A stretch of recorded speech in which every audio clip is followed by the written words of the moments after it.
ये उन दिनों की बात है जब सयाज जबील पेरिस से माशात पढ़ने आया था। ओबरू वजिया शख्स जो चलती क्लास में मौजूद लड़कियों के दिल की धड़कन बन गया था। मशरकी मर्द वैसे भी मगरबी औरतों की शुरू से कमज़ोरी रहे हैं। ऐसे में मार्था जो कि एक असाई लड़की थी, वो सयाज जबील पर पूरी तरह से दिलहार बैठी थी।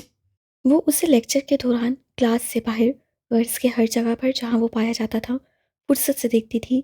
वो खूबसूरत थी, सहीन थी, वो क्लास की टॉपर लड़की थी। उसकी सयाज अपील से दीवानगी बढ़ती जा रही थी और उसी वजह से पढ़ाई मुतासिर होने लगी थी। मार्था की बढ़ती हुई उल्फत सयाज से छुपी नहीं रही थी।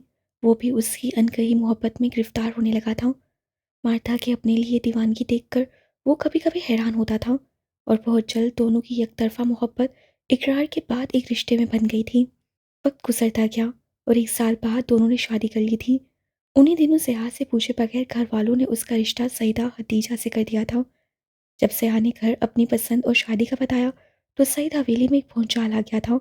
उसे मार्था को तलाक देने का कहा गया। उसे कहा गया कि एक असाई लड़की को कभी भी कबूल नहीं किया जाएगा। वो परेशान रहने लगा था। उसे जायदाद से आग करने की धमकी दी गई थी। वो बिजनेस की दुनिया में बहुत आगे जाना चाहता था और बिलाहिर उसका खानदान जीत गया और मोहब्बत हार गई। ज़िया जबील ने मार्था को छोड़ने का फैसला कर लिया था। जब मार्था ने यह सुना तो वो पागल हो गई थी। उसने ज़िया की बहुत मिन्नतें की थी कि वो उसे तलाक ना दे, भले छोड़कर चला जाए, लेकिन कभी उसे तलाक ना दे। ज़िया जबील की सईदा हदीजा से शादी हो गई थी, लेकिन वो उससे वो मोहब्बत नहीं दे पाया था जो वो मार्था से करता था। यही वजह थी कि वो आज भी सईदा हदीजा यानी बेजान से गाफिल था। उससे मार्था को तलाक नहीं दी थी, लेकिन फिर उससे कोई रिश्ता नहीं रखा था। उससे मार्था के अकाउंट में एक बड़ी रकम जमा करवा दी थी, जो उनके बेटे यानी जॉर्डन की परवरिश में काम आती। वो वक्त के साथ मार्था को भूला था या नहीं, लेकिन मार्था उसे एक पल के लिए भी नहीं भूल पाई थी। उसने अपनी पूरी ज़िंदगी जब तक जिंदा रही सयाह जबील से वफा करते गुजारी थी। वो उसके दुख में खुल खुल कर दुनिया से चली गई थी, लेकिन सयाह को नहीं भुला पाई थी। जॉर्डन ने अपनी माँ को पल पल मरते देखा था और इस चीज़ ने उसे सईद जबील ख़ानदान से नफ़रत करने पर मजबूर कर दिया था। शाम उस फ़ोन कॉल के बाद बुरी तरह से परेशान हो गया था। उसे उसका नाम लेकर हादसों पर बुलाया गया था। वो सोच रहा था कि उसकी पेरिस में तो क्या, कहीं भी किसी से दुश्मनी नहीं थी। फिर कौन था वो जिससे माही का अगवा करके उसे ट्रैप किया था? उसे अपने सर में दर्द की लहर उठती महसूस हुई थी। काफ़ी देर सोच विचार के बाद वो उठा और उस शख्स के दिए गए पते की तरफ गाड़ी बढ़ा दी थी। वो अपनी वजह से माही को नुकसान नहीं पहुंचने दे सकता था। तुम मुझे यहाँ क्यों लाए हो जंगली इंसान? मैंने तुम्हारा क्या बिगाड़ा है? माही चिल्ला चिल्ला कर पूछ रही थी। वो शख्स को पहचान गई थी जिसने पहले मास्क पहना था चेहरे पर, और अब वो उसे उतारे पुरसुकून सा माही के सामने बैठा था। वो जॉर्डन था, एक बॉक्सर जो आम रूटीन में किसी से लड़ता था तो हड्डी पस्ती तोड़कर ही सुकून लेता था। एला ने उसे जंगली नाम का खिताब दिया था, जो कि काफ़ी हद तक दुरुस्त भी था। चिल्लाओ मत। तुमसे कोई दुश्मनी नहीं है, तुम्हारे बॉयफ्रेंड से है। जॉर्डन ने गुस्से से जवाब दिया था, मेरा कोई बॉयफ्रेंड नहीं है। माही ने उसे यकीन दिलाने की कोशिश की थी। अच्छा, तो फिर हरश्याम जबलील भाई है तुम्हारा क्या? जॉर्डन ने छत पार खेका लगाया था। उसकी बात सुनकर माही का चेहरा फुक हुआ था। वो हैरत से गुंग उसे देख रही थी। हशाम, हशाम से क्या दुश्मनी है तुम्हारी? माही को उस जंगली इंसान से खौफ महसूस हो रहा था।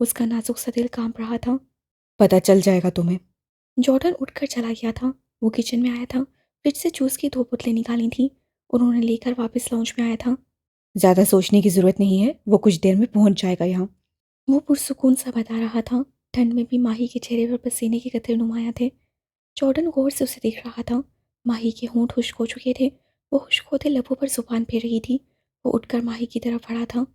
मुझे यकीन है तुम भागने की कोशिश नहीं करोगी। तुम्हारा महबूब इधर ही आ रहा है। मेरी तरफ मत आओ, दूर रहो। माही चिल्लाई थी। जॉर्डन पर कुछ असर नहीं हुआ था। उससे माही के हाथ खोले थे और उसे रस्सियों की कैद से आज़ाद किया था। माही ने आज़ाद होते ही एक जोरदार थप्पड़ उसे रसीद किया था। जानवर हो तुम, वो चिल्लाई थी। जॉर्डन की आंखें गुस्से से सुर्ख हो चुकी थीं। वो जब से माही को यहाँ लाया था, उससे माही से कोई बदतमीजी और गैर इखलाकी हरकत नहीं की थी और ना उसे मारा था। जॉर्डन ने मुठ्ठियां भींचकर खुद पर जब्त किया था। माही एक मजबूत असाब की मालिक लड़की थी। वो जल्दी से वाक़यात और हादसात से खौफज़दा नहीं होती थी। जैसे जैसे उसके दिमाग से गनूती का असर खत्म हो रहा था, वैसे वैसे उसका दिमाग तेज़ी से काम कर रहा था। ये पी लो। वो जूस की बोतल कुर्सी के साथ वाले मेज़ पर रखकर वापस अपनी जगह पर जा चुका था। माही हैरत से उस शख्स को देख रही थी, जिसके रवैये को वो समझ नहीं पा रही थी। वो अच्छे से जानती थी कि वो इस जगह से भाग नहीं सकती थी, और ऐसी कोशिश करके वो अपने साथ कुछ गलत नहीं करना चाहती थी। वो गौर से जूस पीते जॉर्डन को देख रही थी, जिसके अंदाज में एक इत्मीनान, अलबत्ता आंखों में गहरी नफरत रोज सा था। वो उस शख्स को समझ नहीं पा रही थी। "हानी बच्चे, क्या तुम्हारा माही बच्ची से बात हुई? वो अब तक घर नहीं आया। फ़ोन बन जा रहा है उसका।" लूसी माँ परेशान से हानम के कमरे में दाखिल हुई थी। "नहीं लूसी माँ, मेरी कोई बात नहीं हुई," हानम ने जवाब दिया था। लूसी माँ की बात सुनकर वो भी परेशान हो गई थी। "पता नहीं कहाँ रह गया है मेरा बच्चा। कभी बिना बताए घर से इतनी देर बाहर नहीं रहता। आप परेशान मत हो लूसी, मैं उसका नंबर मिलाती हूँ। मीटिंग में होगी, आ जाएगी।" हानम ने उन्हें तसल्ली दी थी।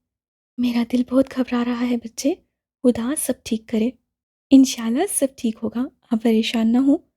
आप आराम करें जाकर, मैं करती हूँ कुछ।" हानम की बात सुनकर लूसी माँ चली गई थी, लेकिन हानम परेशानी से माही का नंबर मिला रही थी। शाम जब जॉर्डन के दिए के पते पर पहुंचा तो काफ़ी रात हो चुकी थी। ये एक सुनसान सा इलाका था, साहिल समंदर के करीब, जहाँ घर एक दूसरे से काफ़ी फासले पर बने हुए थे। वो गाड़ी घर के बाहर खड़ा करके अंदर आ गया था। गेट खुला था, उससे कोई मसला नहीं हुआ था। उसे अपनी नहीं, माही की फिक्र हो रही थी। वो जैसे ही लॉन्च का दरवाज़ा खोलकर अंदर दाखिल हुआ था, साकित रह गया था। सामने कुर्सी पर माही बैठी थी, और सोफे पर जॉर्डन, जिसके हाथ में पिस्टल था, और उसका रुख हशाम की तरफ था। Welcome my brother, welcome. Jordan रिठाई से हंसा था। हशाम उसे हैरत से देख रहा था। वो आज से पहले कभी जॉर्डन से नहीं मिला था। वो तो उसका नाम तक नहीं जानता था। "हशाम, आपको यहाँ नहीं आना चाहिए था, आप जाएं यहाँ से।" माही अपना सब खो बैठी। वो पूरी तरह से रोती थी। यकीनन तुम मुझे नहीं जानते होंगे, लेकिन मैं अच्छे से जानता हूँ तुम्हें हशाम जबील। लेकिन कोई बात नहीं, आज तुम मरने से पहले सब जान जाओगे। जॉर्डन की आंखों में गहरी सफाकी थी। आओ बैठो। जॉर्डन के इशारे पर हशाम सोफे की तरफ बढ़ गया था। वो जानना चाहता था कि जॉर्डन उससे नफरत क्यों करता था, उसकी वजह क्या थी। मैं हूँ जॉर्डन जबील, जया जबील का बेटा, बदकिस्मती से तुम्हारा सुतेला भाई। हशाम को लगा था जैसे घर की इमारत उसके ऊपर गिरी गई हो। वो हैरत से गुंग जॉर्डन को देख रहा था। यकीन नहीं तो अपने बाप से पूछ लो, सब पता चल जाएगा। वो मुस्कुराया था, जख्मी मुस्कुराहट। जॉर्डन ने अपने पास सोफे पर रखे बड़े से डिब्बे से कुछ निकाला था, और फिर उसे हशाम की तरफ फेंका था। ये देखो, देखो सब। वो मार्था और जया की तस्वीरें थीं, कुछ शादी से पहले की, कुछ बाद की, और कुछ शादी की। हशाम फटी फटी निगाहों से उन्हें देख रहा था। उसके सर में शदीद दर्द था, जिसे वो मुश्किल से कंट्रोल किए हुए था। ये देखो, ये निकाहनामा, कोर्ट मैरिज का।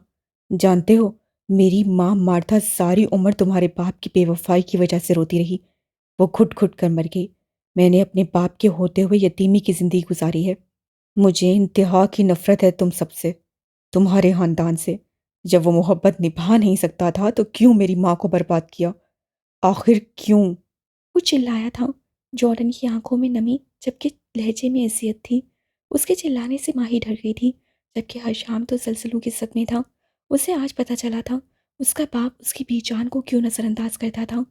जितनी अजियत इस वक्त जॉर्डन के अंदर फैली थी, उतनी ही हशाम के रुखों में भी उतरी थी। उसने अपने बाबा साईं की जिंदगी का ये रुख तो कभी देखा ही नहीं था।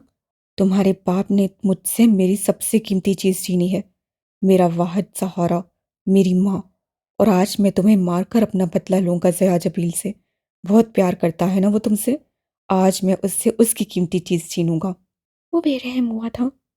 नहीं, तुम ऐसा नहीं करोगे जॉर्डन," माही चिल्लाई थी। बहुत प्यार करते हो ना तुम दोनों एक दूसरे से, है ना? जॉर्डन ने माही की तरफ इशारा करके पूछा था। हशाम ने माही को देखा था, और फिर नसें चुरा गया था। मौत जिस इंसान का इंतजार कर रही हो, तुम उसे क्या मारोगे जॉर्डन? हशाम बोला तो उसके लहजे में सदियों की थकन थी। जॉर्डन ने चौंक कर उसे देखा था। और मैं माही से मोहब्बत नहीं करता, तुम्हें गलतफहमी हुई है। उसे जाने दो, उसका कोई कसूर नहीं। मेरा खानदान तुम्हारा गुनाहगार है, माही का नहीं। तुम्हें क्या लगता है तुम कहोगी और मैं मान जाऊंगा? जॉर्डन ने कहकर लगाया था। बहुत बार तुम दोनों को एक साथ देखा है। तुम माही के घर भी आते जाते रहे हो। मुझे बेवकूफ़ समझा है। गुस्सा इंसान से उसके सोचने की सलाहियत छीन लेता है। अगर तुम गौर करते तो जान लेते। मैं यहाँ तुम दोनों की बकवास हरगिज़ नहीं सुनने वाला। तुम मरोगे हशाम जबील। तुम मरोगे तभी मुझे सुकून मिलेगा। उसने पिस्टल का रुख हशाम की तरफ किया था। नहीं, तुम ऐसा नहीं कर सकते। माही हशाम की तरफ लपकी थी। जॉर्डन ने ट्रिगर पर उंगली रखी थी। नहीं जॉर्डन, तुम ऐसा नहीं करोगे। माही रोती थी। वो हशाम के आगे खड़ी थी। माही को हशाम के लिए तड़पता देखकर एक बार फिर जॉर्डन के अंदर अजियत फैली थी। मौत तो बरहक है माही, अगर इसी तरह लिखी है तो इसी तरह सही। हशाम ने माही का बाजू पकड़कर उसे साइड पर किया था और हुट चलता जॉर्डन के सामने आया था। अगर मेरी मौत से मेरे बाप का गुनाह, जो कि उन्होंने मजबूरी में किया, मिट जाएगा और तुम्हारी तकलीफ कम हो जाएगी, मार्था माँ की रूह को सुकून मिल जाएगा, तुम मार दो मुझे। हशाम का लहजा हतमी था। जॉर्डन ने झोंक कर उसे देखा था। हशाम ने उसकी माँ को माँ कहा था। वो रिश्तों को खुद से बढ़कर इज्जत देने वाला शख्स था। एक पल के लिए जॉर्डन का दिल बदला था। दूसरे ही पल उसने पिस्टल को हशाम की पेशानी पर रखा था। नहीं जॉर्डन, प्लीज़ माफ़ कर दो। हशाम को कुछ मत कहना। मैं तुम्हारे आगे हाथ जोड़ती हूँ। माही उसके सामने हाथ जोड़े खड़ी थी। तुम्हें अल्लाह का वास्ता है, हमें जाने दो। हशाम को कुछ मत कहो। हशाम मेरी ज़िंदगी है। तुम कहो तो मैं तुम्हारे पाँव पकड़ लेती हूँ। वो रोए हुए उसके पाँव की तरफ झुकी थी। और कोई अपनी मोहब्बत के लिए यूं न रोता होगा। जॉर्डन उसे अपने पाँव की तरफ झुकता देखकर तड़प कर पीछे हुआ था। उसे रोती हुई माही में मार्था नजर आ रही थी। वो जब भी अपने बाप को मारने की बात करता था, मार्था ऐसे ही रोती थी। वो उसे कहती थी कि नफरत से कुछ हासिल नहीं होता, मोहब्बत करना सीखो। लेकिन सारे रिश्तों के होते हुए भी उसे मोहब्बत नहीं मिली थी। जितनी मोहब्बत माही हशाम से करती थी, उतनी ही मार्था सियाज से करती थी। माही तुम रो मत, यहाँ से तुम्हें महफूज तुम्हारे घर पहुँचाना मेरी जिम्मेदारी है। हशाम ने पहली बार उसे तुम कहकर बुलाया था। मुझे उम्मीद है कि मुझे मारने के बाद तुम माही को सही सलामत उसके घर पहुँचाओगे। हशाम के अल्फाज पर माही तड़प कर उठी थी। नहीं जॉर्डन, प्लीज़ जाने दो हमें। तुम्हें तुम्हारी माँ का वास्ता है। और जॉर्डन के हाथ से पिस्टल छूटकर नीचे जा गिरा था। वो हशाम को मारकर एक और मार्था को तड़पता हुआ नहीं देख सकता था। वो कभी अपनी ज़िंदगी में कमज़ोर नहीं पड़ा। मार्था के सामने कमज़ोर पड़ता था, अपनी माँ के सामने। और आज पहली बार वो किसी और औरत के सामने कमज़ोर पड़ा था, माही के सामने। उसके आंसू माही को तकलीफ़ दे रहे थे। उसने तो माही को हाथ तक नहीं लगाया था। उसने अपने दिल को कुर्लाते हुए पाया था। जाओ यहाँ से। वो सोफे पर सर पकड़कर बैठ गया था। तुम्हें यहाँ अकेले नहीं रहना चाहिए जॉर्डन, तुम्हें बाबा साईं से मिलना चाहिए। हशाम ने कहा था। मैंने कहा जाओ यहाँ से। वो चिल्लाया था। चले हशाम। माही ने उसका हाथ पकड़कर खींचा था। कुछ देर बाद वो उसके घर से निकल आए थे। सारे रास्ते वो गाड़ी में रोती आई थी। हशाम उसे रोते हुए देख रहा था। उसे समझ नहीं आ रही थी कि वो कैसे माही को चुप करवाए। बेशक आज उसे भी बहुत बड़ा धचका लगा था। उसका अपना दिमाग सुन होकर रह गया था। लेकिन माही। माहीन प्लीज़ चुप हो जाएं, मत रोएं। मैं आपसे माफ़ी मांगता हूँ, मेरी वजह से सब हुआ। वो माजरत कर रहा था। माही को उसका माहीन कहना बहुत अच्छा लगता था। कोई और मौका होता तो यकीनन वो बहुत खुश होती। मगर इस वक्त वो लोग मौत के मुंह से आए थे। अगर आपको कुछ हो जाता तो मैं मर जाती हशाम। मैं थक गई हूँ उससे लड़ते लड़ते। मुझे मज़ीद हिम्मत नहीं। वो रोती थी। हशाम को बहुत अफसोस हुआ था। वो नाजुक सी माही के लिए कुछ नहीं कर सकता था। उसके घर वाले माही के लिए कभी ना मानते। और अगर मान भी जाते तो उसका हाल मार्था जैसा होता। और वो माही को दुख नहीं देना चाहता था। खासकर अब जब बीजान ने उसका रिश्ता सहरा से पक्का कर दिया था। वो बहुत बुरी तरह से फंसा हुआ था। और शाम ने दाएं हाथ की उंगलियों और अंगूठे की मदद से अपने सर को सहलाया था। ऐसा कुछ हुआ तो नहीं ना? प्लीज़ आप रोना बंद करें, मुझे तकलीफ़ हो रही है। और शाम ने मुश्किल से कहा था। माही ने चौंक कर उसे देखा था और फिर रोना बंद कर दिया था। गाड़ी में अब खामोशी छा गई थी। मुझे अच्छा लगा जानकर कि मेरा एक भाई भी है, काश वो भी मुझे कबूल कर ले। हशाम ने पहली बार माही के सामने अपने दिल की कोई बात की थी। आप इतने अच्छे क्यों हैं हशाम, क्यों? माही को एक बार फिर से रोना आया था। दुनिया का हर इंसान अच्छा होता है माहिन, बस फ़र्क ये है कि जिससे हम मोहब्बत करते हैं, हमें उसके अलावा किसी और की अच्छाई नज़र नहीं आती। वो बिल्कुल ठीक कह रहा था। माही बस खामोशी से उसे देख रही थी। कहाँ थी तुम? हम सब कब से परेशान हो रहे हैं। जैसे ही माही घर में दाखिल हुई थी, एला उस पर बिगड़ी थी। लाउंज में हलीमा भी, लूसी माँ, एला और हानम परेशानी से उसका इंतजार कर रही थी। मैं हशाम के साथ थी। माही ने नसें जुड़ाते हुए कहा था। रोने के बायस उसकी आंखें सूजन का शिकार हो गई थी। वो नहीं चाहती थी कि किसी को पता चले। वो तो ठीक है, लेकिन बता देना चाहिए था ना। हम सब इतना परेशान हो गए थे। हानम ने फिक्रमंदी से कहा था। मोबाइल की बैटरी ख़त्म हो गई थी, इसलिए मोबाइल बंद था। मुझे नींद आई है, मैं सोने जा रही हूँ। माही सपाट लहजे में कहती अपने कमरे की तरफ बढ़ गई थी, जबकि वो सब उसे हैरत से ज़्यादा देख रही थी। शुक्र है माही बच्चा ठीक है। सब अपने अपने कमरे में जाकर सो जाओ, रात बहुत हो गई है। लूसी माँ के कहने पर एला और हानम अपने अपने कमरे की तरफ बढ़ गई थी। 18 जनवरी। आज की सुबह पेरिस की सबसे हसीन तरीन सुबह थी, खास तौर पर हानम के लिए। आज वो अपने रूहान से मिलने वाली थी। आज उनकी शादी की पहली एनिवर्सरी थी। वो सुबह 6 7 बजे की फ़्लाइट से पेरिस पहुंचने वाला था और हानम उसका इस्तकबाल करने वाली थी। उसने एक खूबसूरत सी जगह पर, जहाँ लोगों का हुजूम कम होता था, रूहान का वेलकम करना था। सफ़ेद बर्फ से बिछी कालीन पर गोल मेज से गिर्द 2 खूबसूरत कुर्सियां रखे, बर्फ के कालीन पर सुर्ख गुलाब बिछाए। उसने उस जगह को तिलिस्माती बना दिया था। वो खुद भी सुर्ख और सफ़ेद रंग की मैक्सी पहनी हुई थी, सफ़ेद रंग का ऊनी कोट जिससे उसका नाजुक वजूद छुपा हुआ था। वो एक गुड़िया लग रही थी, सर पर खूबसूरती से हिजाब किया गया था। उसे हसीन उसकी खूबसूरती और मुस्कुराहट बना रही थी। वो आज खुश थी, इंतहा की खुश। उसे हर चीज़ मुस्कुराती हुई महसूस हो रही थी। उसके सामने मेज़ पर चाय और नाश्ते का सामान रखा था। रूहान ने सीधा एयरपोर्ट से यहाँ आना था। वो दोनों नाश्ता एक साथ करने वाले थे। एहसास मोहब्बत का मेरी साथ पे रख दो, तुम ऐसा करो, हाथ मेरे हाथ पे रख दो। मालूम है धड़कन का तकाजा भी है, लेकिन ये बात किसी खास मुलाकात पे रख दो। यूँ प्यार से मिलना भी मुनासिब नहीं लगता। ये ख्वाब का किस्सा है, उसे रात पे रख दो। इजहार ज़रूरी है तो फिर कह दो ज़ुबां से। ये दिल की कहानी है, रवायात पे रख दो। ये प्यार की खुशबू में नया रंग भरने का। एक फूल उठाकर मेरे जज्बात पे रख दो। हर वक्त तुम्हारे ही तसव्वुर में रहूं मैं। जादू सा कोई मेरे ख्यालात पे रख दो। एक मैं कि मेरे शहर में बारिश नहीं होती, एक तुम कि मुलाकात को बरसात पे रख दो। मानूंगी जहर तभी कि जब बात बनेगी, एक बार मेरी जीत मेरी मात में रख दो। उसने खूबसूरत अल्फाज को मेज़ पर रखी खूबसूरत सी नोटपैड पर लिखा था, जिस पर उसने आज का दिन, तारीख और वक्त लिखा था। यहाँ कहीं कहीं पर उसे लोग नजर आ रहे थे, जो यकीनन कपल थे और नाश्ते की गर्ज से आए थे। ये एक ओपन रेस्टोरेंट था, जिसे आइस रेस्टोरेंट का नाम दिया गया था। वजह यहाँ की सफ़ेदी थी। एक तो तरफ पर बना था और दूसरा, यहाँ हर चीज़ क्रिस्टल के बर्तनों में पेश की जाती थी। आनम ने अपना मेज़ सबसे अलग और दूर बुक करवाया था। आनम ने मोबाइल में वक्त देखा था, 8 बज चुके थे। वो पहुंचने वाला था। आनम ने अपने दिल को बहुत तेज़ी से धड़कते पाया था। गुड मॉर्निंग मिसेस हानम रोहान। वही सहर अंगेज आवाज़ उसके कानों से टकराई थी। आनम को अपना सांस अटकता महसूस हुआ था। वो एक झटके से उठी थी और पलट कर देखा था। यकीनन वो उसके पीछे खड़ा था। लेकिन जैसे ही आनम की नज़र रूहान के चेहरे पर पड़ी थी, उसे अपना दिल बंद होता महसूस हुआ था। उसने खुद को पेरिस की बर्फ़ में दफन होता महसूस किया था।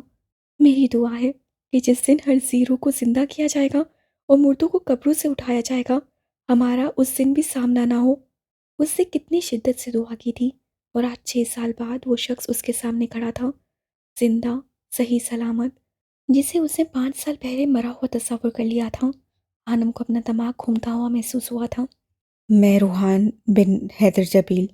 वो मुस्कुराकर कहता आनम की तरफ बढ़ा था। नहीं। आनम के चेहरे पर बेयकीनी सी फैली थी। हानम मेरी बात सुनो। वो शायद उसकी कैफियत समझ रहा था। वो एक कदम और उसकी तरफ बढ़ा था। इतना बड़ा धोखा! आनम चिल्लाना चाहती थी, लेकिन आवाज़ जैसे दम तोड़ गई थी। वो उल्टे कदमों बर्फ पर चल रही थी। ये नहीं हो सकता, नहीं हो सकता। वो बड़बड़ा रही थी और फिर वो पलटी। उससे वहाँ से भाग जाने में आफियत जानी थी।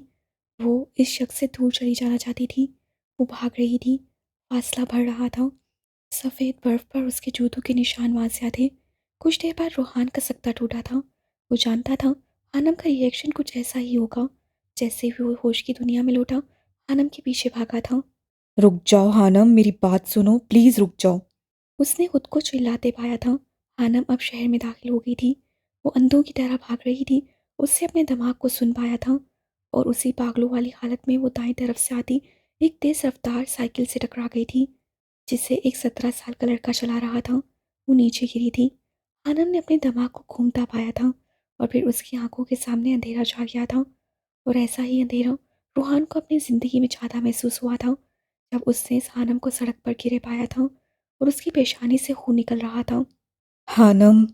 वो पूरी कुव्वत से चिल्लाया था। और फिर तड़प कर उसकी तरफ बढ़ा था। कभी कभी अनजाने की गई गलतियां इंसान की जिंदगी का नासूर बन जाती हैं, जिन्हें ना कभी भुलाया जाता है और ना उनकी माफ़ी दी जाती है। कुछ ऐसा ही उसके साथ होने जा रहा था।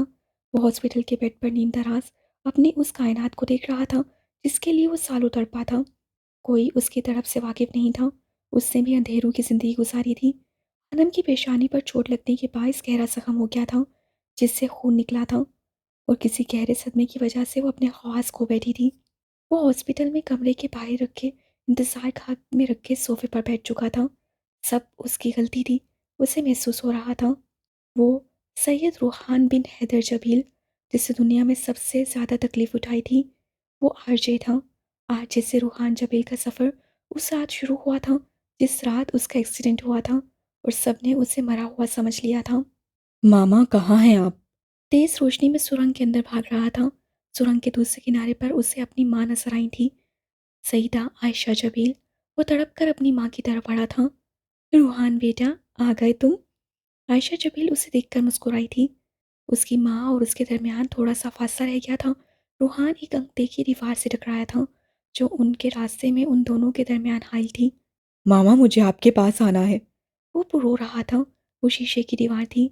उस दीवार के उस पार उससे अपनी माँ मुस्कुराती नजर आ रही थी। वापिस चले जाओ रूहान, तुम्हारा वक्त नहीं हुआ मुझसे मिलने का, वो मुस्कुरा कर कह रही थी। नहीं मामा, मुझे आपके पास आना है, मुझसे कोई प्यार नहीं करता। वो 10 साल का बच्चा रो रहा था। जाओ रूहान, वापिस जाओ। ये जगह तुम्हारे लिए नहीं बनी। जाओ, तुम्हें अभी बहुत कुछ करना है। तुम तो मेरे प्यारे रूहान हो, मेरे प्यारे बेटे। जाओ अब। अचानक सुरंग में अंधेरा फैलना शुरू हुआ था। रोशनी धीरे धीरे खत्म हो रही थी। उसकी माँ की शिबिया धुंधली होती जा रही थी। मामा मत जाएं। वो जोर जोर से चिल्ला रहा था। उसे मध्यम सी रोशनी में आखिरी बार अपनी माँ मुस्कुराती नजर आई थी, और फिर हर तरफ अंधेरा छा गया था। जिस्म में उठती तकलीफ के बायस आरजे की आंख खुली थी। उसने अपने आप को जमीन पर गिरे पाया था। उससे उठा नहीं जा रहा था। ये मुआवजा था या कुछ और।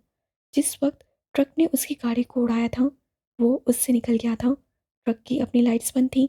अंदर बैठे लोग उसे देख नहीं पाए थे, और सड़क की बाएं तरफ बने इस जंगल में गिरा था, जो नीचे गहराई पर था। वो मुश्किल से कराहता हुआ ज़मीन से उठा था। रात होने की वजह से उसे हर चीज़ धुंधली नजर आ रही थी। आरजे ने अपनी आंखों को मसल कर देखा था। उसे कुछ फासले पर ऊंचाई पर सड़क नजर आई थी। वो लंगड़ाता हुआ चल रहा था। शायद उसके पाँव की हड्डी टूट चुकी थी। वो जितनी जोर से सड़क पर और फिर नीचे गिरा था, यकीनन जिस्म की बहुत सी हड्डियां टूट चुकी होंगी। उसे अपनी गर्दन पर गहरा स्याल माँ बहता महसूस हो रहा था। जो खून था जो उसके सर से निकल रहा था। वो मुश्किल से सड़क तक आया था और अपनी चलती हुई गाड़ी को देख रहा था। आरजे को अपनी टांगों की जान निकलती महसूस हो रही थी। उसे अपनी आंखों के सामने अंधेरा छाता महसूस हो रहा था, और फिर वो सड़क पर ठहर गया था। गाड़ी में छोटे छोटे बच्चों की हंसी गूंज रही थी। गाड़ी अपनी रफ्तार से आगे बढ़ रही थी। लगता है बच्चों को नींद नहीं आई आज। डॉक्टर बासित अहमद ने अपने साथ वाली सीट पर बैठी अपनी बीवी से कहा था। डॉक्टर साहब, आगे देखें। अचानक मुकद्दस यानी डॉक्टर बासित की बीवी चिल्लाई थी। डॉक्टर बासित ने गाड़ी को ब्रेक लगाया था। उन्हें सड़क के दरमियान कोई इंसान पड़ा हुआ नजर आ रहा था। वो एक झटके से गाड़ी से बाहर निकले थे और फिर आरजे की तरफ बढ़े थे। मोबाइल की रोशनी में उन्होंने आरजे को देखा था, जो बहुत ही जख्मी हालत में था। जैसे ही रोशनी आरजे के चेहरे पर पड़ी थी, डॉक्टर बासित की बीवी मुकद्दस उछली थी। उससे करंट लगा था। वो शख्स उसका मोहसिन था, जिसने मौत और हयात की कश्मकश में पड़ा था। ये जिंदा है, हमें कुछ करना चाहिए। डॉक्टर बासित बोले थे। ये मेरे मोहसिन हैं बासित साहब, हमें हर हाल में उन्हें बचाना चाहिए। और फिर वो दोनों मियाँ बीवी उसे अपनी गाड़ी में डालकर ले गए थे, बिना ये जाने कि वो कौन था, कहाँ से था। डॉक्टर बासित अहमद शहर की एक मौसी शख्सियत थे। वो ना सिर्फ पाकिस्तान की बल्कि बाहर की दुनिया में भी जाने जाते थे। वो एम्ब्रोलॉजी के मैदान में माहिर होने के साथ साथ एक इंटरनेशनल इस्लामिक स्कॉलर थे। दुनिया भर के मुसलमान उनसे वाकिफ़ थे। उम्र 55 से 60 साल थी। किसी ज़माने में लंदन डॉक्टरेट की डिग्री लेने गए थे। दिल ऐसा पलटा कि इस्लामी दुनिया में एक बड़ा नाम कमा लिया। उनकी बीवी मुकद्दस एक 32 साल औरत थी, जिनसे उन्होंने दूसरी शादी की थी। उस रात वो आरजे को उठाकर अपने हॉस्पिटल लाए थे, जिसका नाम अल नूर था। आरजे की हालत बहुत ख़राब थी। उसके बचने की उम्मीद बहुत कम थी, फिर भी डॉक्टर से अपनी कोशिश जारी रखी। उसके सर पर गहरी चोट लगी थी। 3 दिन बाद आरजे को होश आया था। उसे थोड़ी सी आंखें खोली थी। उसे महसूस हुआ था कि कमरे में अंधेरा था। उसे होश में आता देखकर नर्स डॉक्टर को बुलाने भागी थी। वो शायद मोबाइल पर कोई खबर सुन रही थी।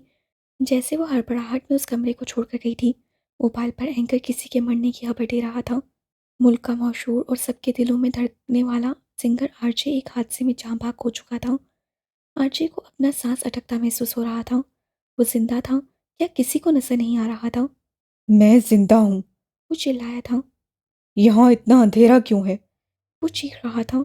उसे अपने जिस्म के हर जोड़ से दर्द की एक लहर उठती महसूस हो रही थी। वो कहाँ था, वो खुद नहीं जानता था। यहाँ अंधेरा क्यों है? कोई है यहाँ? वो पूछ रहा था और साथ साथ अपने इर्द की चीज़ों को हाथ से टटोल रहा था। हाथ पर लगी ड्रिप से वो जान चुका था कि वो हॉस्पिटल में था, लेकिन उसके कमरे में इतना अंधेरा क्यों था? डॉक्टर बासित उसके कमरे में दरवाजे में उभरे थे। वो हैरत से पट्टियों में जकड़े आरजे को देख रहे थे, जिसके सर और मुंह पर भी पट्टियां लगी थीं। कमरे में बहुत तेज ना सही, लेकिन अच्छी खासी रोशनी थी। फिर उसे अंधेरा क्यों महसूस हो रहा था? मुझे लगता है डॉक्टर, मरीज के सर पर पीछे की जानिब चोट के लगने के बायस शायद वो अपनी बेनाई खो चुके हैं। एक दूसरे डॉक्टर ने डॉक्टर बासित से कहा था, जो अफसोस से सर हिलाकर रह गए थे। जब आरजे को डॉक्टर से बताया था कि वो अपनी बहनाई खो चुका है, तो उसे यकीन नहीं आया था। वो पागलों की तरह हंसियानी अंदाज में चिल्लाया था। वो तो स्कैनिंग आइज रखता था, ऐसे कैसे वो अंधा हो सकता था?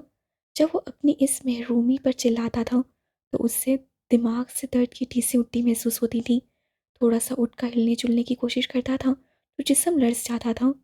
मेरे साथ ऐसा नहीं हो सकता, मैं अंधा नहीं हो सकता।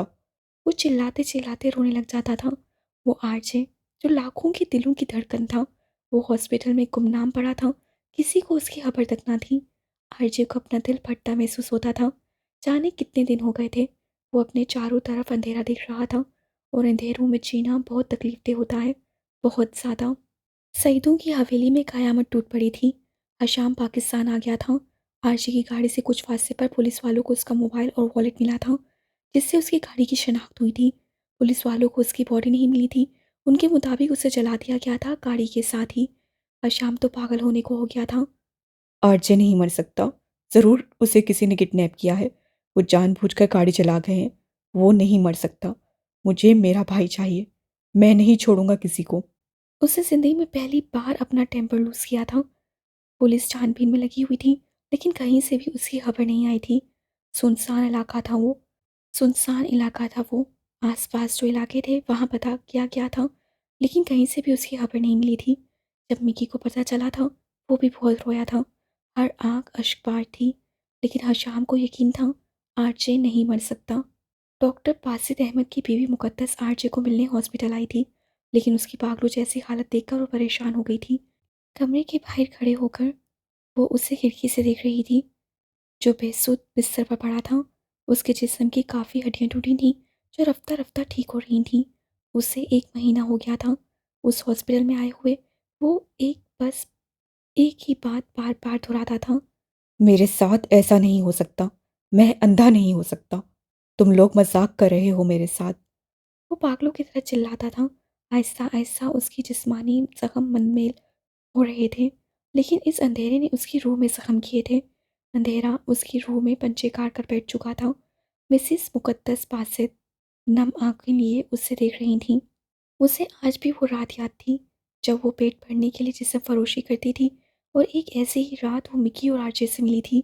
मिकी ने उसे गाड़ी के अंदर बिठाया था, लेकिन आरजे ने उसे पैसे देकर बाहर निकाल दिया था। वो हैरान रह गई थी, और उस रोज़ वो बहुत रोई थी। उससे फैसला किया था वो भूखी मर जाएगी, लेकिन ये गुनाह दोबारा नहीं करेगी। फिर उसने काम करने की बहुत कोशिश की। लोगों के घरों में जाती तो वहाँ मर्द उसे हवस भरी नजरों से तकते थे। कितने ही घरों से वो बिना पैसे लिए काम छोड़ आई थी, क्योंकि वो गुनाहों की दलदल में मज़ीद धंसना नहीं चाहती थी। और एक ऐसे ही दिन वो डॉक्टर बासित अहमद, जो पाकिस्तान में मौलाना की हैसियत से जाना जाता था, उसके जलसे में पहुंच गई थी। उसे डॉक्टर से सवाल किया था कि उस पर और उसके बच्चों पर खुदकुशी हलाल हो सकती है। डॉक्टर बासित उसकी बात सुनकर कांप उठे थे, और फिर उसकी ज़िंदगी के हालात जानकर उन्होंने मुकद्दस से ना सिर्फ शादी की थी, बल्कि उसके बच्चों को भी अपनाया था। और मुकद्दस उसे अपनी खुशबख्ती समझ रही थी। ज़ख्मी हालत में आरजे उन्हें मिला था, लेकिन उसकी हालत देखकर दिल बहुत दुखा था। 2 महीने गुजर चुके थे। आरजे के जिस्म के घाव काफ़ी हद तक भर चुके थे। अब उसके चिल्लाने में भी कमी आ गई थी। डॉक्टर बासित ने उसे समझाया था कि वो जैसे ही जिस्मानी तौर पर मुकम्मल ठीक होगा, उसकी आंखों का ऑपरेशन किया जाएगा, वो मुकम्मल ठीक हो जाएगा। लेकिन वो खामोश रहा था। अब खामोशी ने उस पर गलबा पा लिया था। उसे पहली बार महसूस हुआ था कि कायनात किसी ऐसी ज़ात के हाथ में है, जब तक वो ना चाहे, कुछ नहीं कर सकता। उसका दिल रोता था, आंखों से आंसू निकलते थे, लेकिन वो किसको सुनाता? जब उससे उसकी फैमिली के मुतालिक पूछा गया तो वो खामोश रहा था और उसने कह दिया था उसका कोई नहीं था। उसे हैरत होती थी कि कोई उसकी तलाश में नहीं निकला था। सब उससे भूल गए थे। वो जिनसे बात करने का वक्त भी नहीं होता था आरशे के पास। आज उनसे दूरी पर वो तड़प रहा था, लेकिन शायद वो नहीं जानता था इस मकाफात अमल था। उससे हानम को अंधेरों की ज़िंदगी में धकेल दिया था और फिर उससे उसकी पहनाई छीन ली गई थी। उससे हानम को सबसे दूर कर दिया था और आज वो खुद सबसे दूर था।